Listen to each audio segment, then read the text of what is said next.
one of the things I asked you to say, I'm all alone and nobody cares.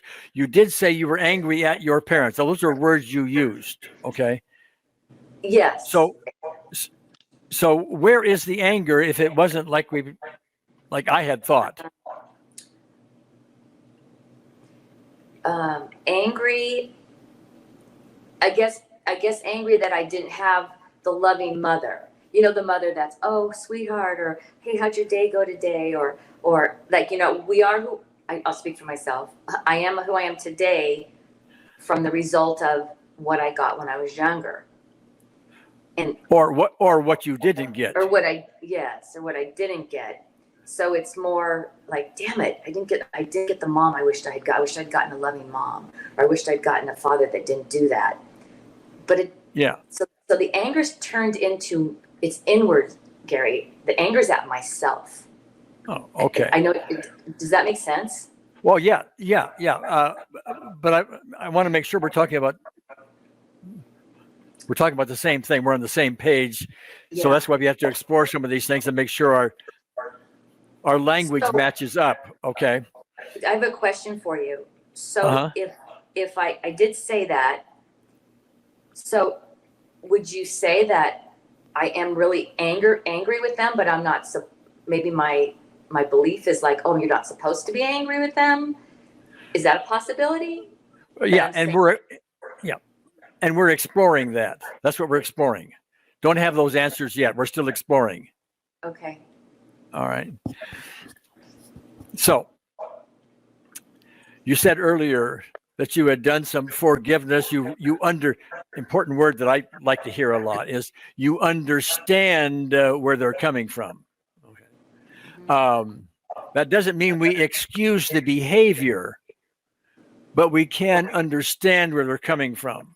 Now, I've forgotten, we may have discussed this in a previous discussion, but your father, your mother, as far as you know, did they come from abusive backgrounds, neglectful backgrounds? Do you know? My mom's mother died when she was 6, and her grandmother raised her with her other 2 sisters. Okay. I don't have they come from a place that all 3 of them had a lot of, I think that they possibly had sexual abuse, but they were all 3 so weird and so strange. They won't talk about anything, not allowed to talk about anything. So we know very little. Like the cousins, okay. we know very little, because the information we got is everything was just great. Same with my dad's side. Both had great childhoods. Yes. Okay. All right. But you don't believe it? No. Okay. Well, we don't really know what happened, but just based on the behavior that I'm hearing anyway, this is reflective of, for whatever the reason, parents who don't know how to give you love. Right. Would I be saying that right? Yes. They haven't really experienced much of it themselves, and so don't know how to put it out. You can't give what you don't have, kind of idea. You're nodding your head. Is that a big 10? Yes, I agree. Or it's a big 10. It's a big 10. Okay. I totally agree. Mm-hmm. All right. So academically, at least, we can sit back and say, well, they had some problems, and it's not really your fault. They just didn't know how to love. And I mean, we can say that and probably be accurate academically. Yes. Yes. Okay. The problem is you have an emotional response that's different. An emotional response is, I'm all alone and nobody cares. I'm not lovable. I'm not good enough, and so on, right? Right. Okay. Mm-hmm. Now I'm going to shift a little bit more because we're still exploring all of this, okay? We're putting as much on the table as we can for unseen therapists. So by the time we get there, there's less under the table, and it's going to be on top of the table. There's more willingness to let it go, more understanding of it, and so on. All right. So this is the question I ask a lot, Dee Dee. I understand your emotional response to these things, But now let me shift the table for the moment on these various questions. And let me ask you, are they logically true? For example, I'm not lovable. Is that logically true? No. How do you know that?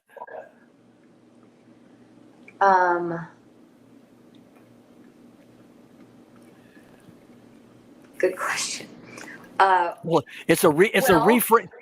for those listening in, by the way, and for you as a student, it's a reframing question, because the answer to that is going to tell us something about whether the emotional thought about I'm not lovable is really valid. Okay, but go ahead.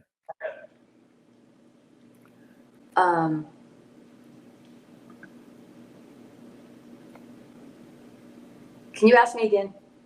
Yeah. Let's just take the I'm not lovable piece. Logically speaking, is it true that you're not lovable? And you told me, no, it wasn't really true. Okay. And then I asked you, well, why do you say that? Another way to say that is, do you have friends? You know, right. It's just the self-loathing is a strong word. It's not, but it's a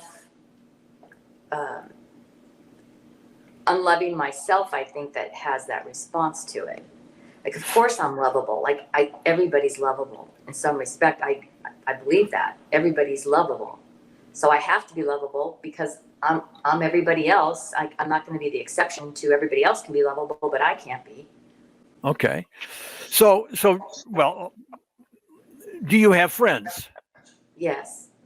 And to your friends, are you lovable? Well, I hope so. Well, I mean, you have congenial conversations and whatever you do with friends and yes, and so on. But I have a pretty strong personality. So I'm sorry. You have a strong what? Personality. Oh, personality. Uh-huh. So I seem to push a lot. Like somewhat forceful, and then I judge myself on it. So then I think, well, this person probably thinks this and this about me. And I'm always thinking what they're thinking about me. Like, yeah. They probably think I'm that, or I probably think I'm that. I waste a lot of time on that. And you have no idea what they're really thinking. No, and I'm usually wrong. Well, that's a little reframe in and of itself, is it not? Okay. Because if you listen to your own words, you're spending a lot of time on something you're probably wrong about. And oh, yeah. Yeah. And you're beating yourself up about nothing is what you're basically saying to me. And it's constant chatter. Yeah. Mm-hmm. All that because at an emotional level, now don't just agree with me unless I'm correct, okay? At an emotional level, there's something wrong with you. You're not good enough. You're not lovable. And so you're seeing the world through those emotional lenses. That's a question. Yes. I mean,